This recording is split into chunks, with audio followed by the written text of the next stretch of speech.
What's going on, guys? It has been forever since I've had the privilege of talking to you. I hope that you've missed me as much as that I've missed you. And we are back in the thick of Oscar season to review a film that will definitely be in discussion for awards come this season. And that is Darkest Hour. This is a film directed by Joe Wright and stars Gary Oldman. And it tells the true story of the days preceding and the days following the election of Winston Churchill as the Prime Minister of the United Kingdom in 1940 during the heat of World War II. As I said, this is a film that is going to be discussed a lot come awards season, and I absolutely understand why after seeing this film. This is a very technically proficient and sound movie. Everything from the costumes to the score of this film is just really masterfully done. And obviously, if you've heard anything about the discussion for this film, all of it is focused on the unrecognizable performance of Gary Oldman as Winston Churchill. I guarantee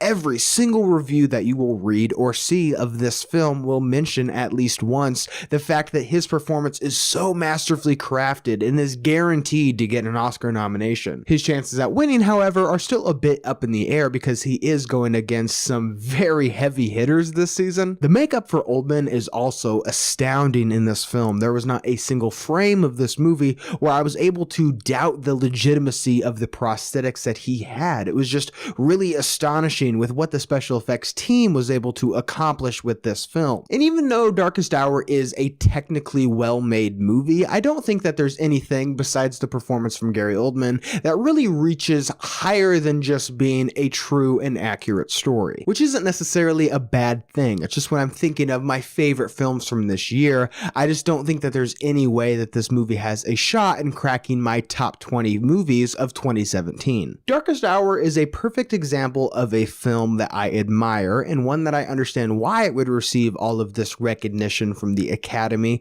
but is not one that myself I found to be all of that memorable. Again, barring the superb performance from Gary Oldman, I just don't think that there's much to this film that will permeate itself in my brain when I'm thinking about my favorite films from this year. And I honestly believe that all of the critical acclaim that this film is getting is mostly because of Gary Oldman and his exceptional portrayal of one of the most important figures of the 20th century. Darkest Hour is an incredibly well-made movie. It has a great score, it has beautiful costumes as well as prosthetics and makeup, and I feel if you're interested in history or you really enjoyed this year's Dunkirk and you want to know a bit more about the history surrounding that, then I probably would check out this film. However, I do not think that you need to rush out to the theater and go in to see this movie. I think that it is worth a watch maybe at home, like on Amazon Prime or Netflix if it reaches those programs. Again, this is a movie that I admire and I understand why it will absolutely get some of these nominations. It's just not one of my favorite films that I've seen this year. It's a good movie, I just didn't love it. So did you guys see Darkest Hour? What did you think about it? Leave your thoughts and opinions down below. And as always, guys, thank you so much for watching today. I hope you liked today's video. And if you did, click the link down below and subscribe to my channel for more movies and movie related things. Guys, thank you so much for watching and see you next time.